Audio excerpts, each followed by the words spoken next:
Valentine and Orson, by Walter Crane.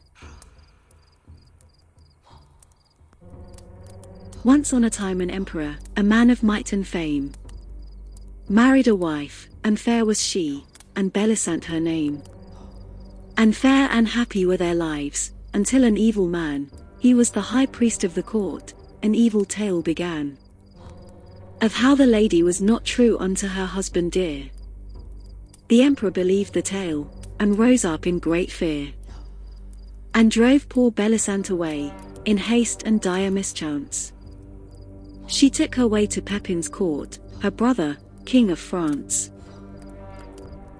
And as she fled, weighed down by grief and sense of cruel scorn, lo, in the forest 2 fair sons to Belisant were born.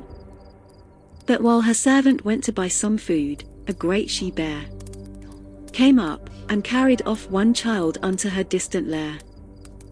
Poor Belisant ran after her, with many a sigh and moan. In vain, and when she turned again, the other child was gone.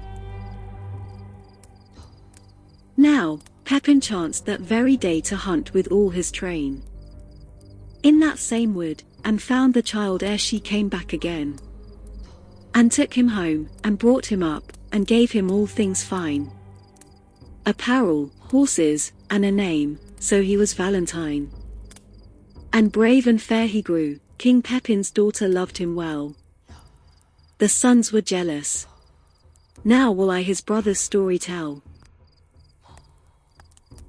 The she-bear and her savage cubs, they saved the child alive, and nursed him well, and tended him, well did he grow and thrive. They called him Orson, in the woods he lived, a strong wild man, and all he fought he killed with ease, and so a wicked plan was made by Pepin's sons for getting rid of Valentine, whom they induced to fight with him, by flattering words and fine.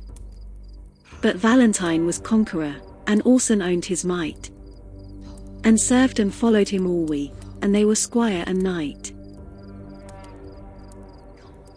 Now, in that land there dwelt a man, the Green Knight he was called, who by his strength and magic arts a lady fair enthralled, and kept in prison dark and strong, and none could set her free. Not even Valentine prevailed, with all his bravery. But Orson threw the Green Knight down, and bound him with a chain, and set the lady free.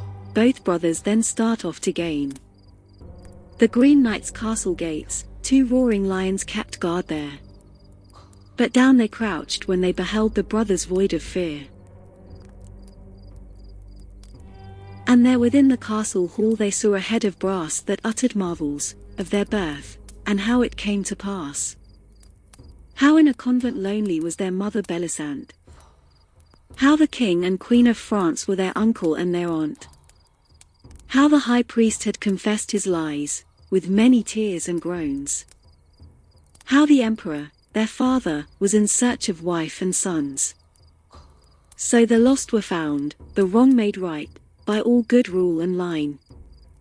They married well, and lived long years, Orson and Valentine.